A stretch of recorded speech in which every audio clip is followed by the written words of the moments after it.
বিসমিল্লাহির রহমানির রহিম। সম্মানিত মাছ চাষি ভাইরা, আসসালামু আলাইকুম।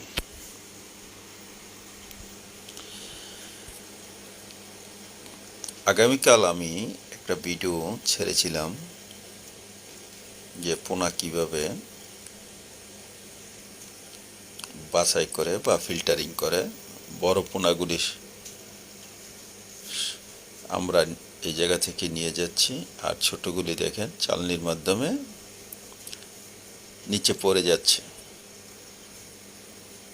এই ছোট পোনাগুলিকে আমরা একসাথে আবার রেখে দিব। এর মধ্যে যেগুলি একদম ছোট এবং তার জাতি ছোট, সে বড় হবে না, সেগুলি আমরা ফেলে দিব, আর বাকিগুলি আবার আমরা ভিটামিন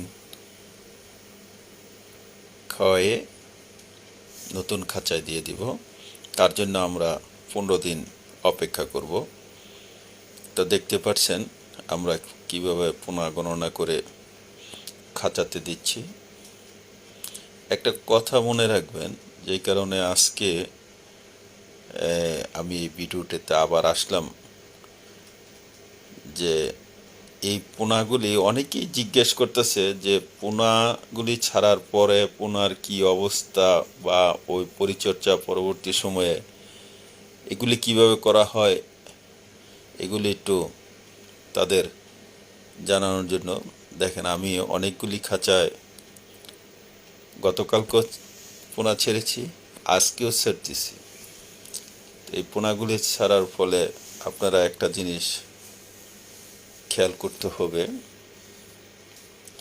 যে আমি যে পোনাগুলি খাঁচায় ছাড়লাম, এই পোনাগুলির অবস্থান কি পরদিন, এটা আপনার সশরীরে থাকতে হবে।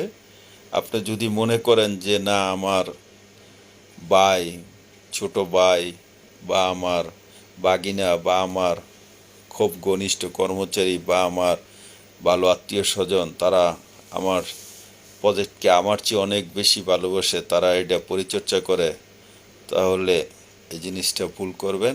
মূল্যে আপনার 130 টাকা করে হলে আপনি দেখেন, 100 টাকা করে হলে 50,000, 60,000, 70,000 টাকার মাছ আপনি নাই। ভুল কিন্তু ছোট্ট একটা, এবং এই ভুল যদি আপনি এদের ধরিয়ে না দেন, কর্মচারীদের সংশোধন করে না দেন, তারা কিন্তু এই ধরনের ভুল কখনো খেয়াল করবে না। তাই আমি বলবো, এ ধরনের ভিডিও দেখে আপনারা মাছ চাষ করেন, আপনারা অগ্রসর হন, আমাদের সাথে যোগাযোগ করেন, আমরা প্রয়োজনে আপনাদের ফিজিক্যালি সহযোগিতা করব। আপনারা মোবাইলে অনেকটা আমি সহযোগিতা করতেছি, চেষ্টা করব আরও কীভাবে সুন্দরভাবে এই মাছ চাষ করে আপনারা লাভবান হতে পারেন। আমি আশা করি আপনারা অনেক অনেক দূর এগিয়ে যাবেন এবং এই মাছ চাষ করে বাংলাদেশের অর্থনীতিতে আপনারা একটা ভালো যোগানদাতা হবেন ইনশাল্লাহ। আগামী পর্বে আপনাদের সাথে কথা হবে আবারও। আল্লাহ হাফেজ।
কোনটা? বাইরে রয়েছে।